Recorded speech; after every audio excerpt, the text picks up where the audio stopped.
గత ఎపిసోడ్లో కురు వంశానికి చెందిన ప్రధాన వ్యక్తులను గురించి తెలుసుకున్నాం. ఇప్పుడు వారి జీవితాలను ముందుకు తీసుకెళ్లే కథనాన్ని ప్రారంభిద్దాం. ఒకరోజు శాంతన మహారాజు గంగానది తీరంలో విహరిస్తుండగా అద్భుతమైన అందం గల ఒక స్త్రీని చూశాడు. ఆమె గంగాదేవి. ఆమెను చూసిన వెంటనే ప్రేమలో పడిపోయాడు. ఆమె దగ్గరికి వెళ్ళి తన ప్రేమను వ్యక్తం చేశాడు. గంగాదేవి కూడా పెళ్లికి అంగీకరించింది. కానీ ఒక షరతు పెట్టింది.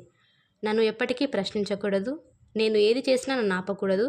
ఒకవేళ నన్ను ప్రశ్నిస్తే వెంటనే నిన్ను వదిలిపెట్టి వెళ్ళిపోతాను. శాంతనుడు ప్రేమలో మునిగి ఆ షరతును అంగీకరించాడు. శాంతనుడు గంగాదేవిని వివాహం చేసుకున్నాడు.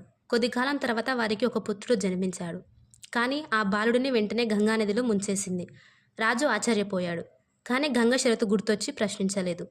అలాగే మరో 6 పుత్రులను కూడా పుట్టిన వెంటనే గంగానదిలో కలిపేసింది. ఇది చూసిన రాజుకు చాలా బాధ కలిగింది. కానీ మాట తప్పకుండా ఊరుకున్నాడు.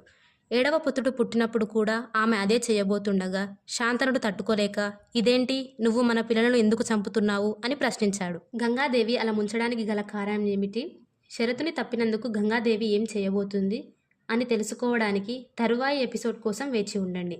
ఈ వీడియో మీకు నచ్చితే లైక్ చేయండి. మీ అభిప్రాయాన్ని కామెంట్ రూపంలో తెలియజేయండి. మీ మద్దతే మా శక్తి.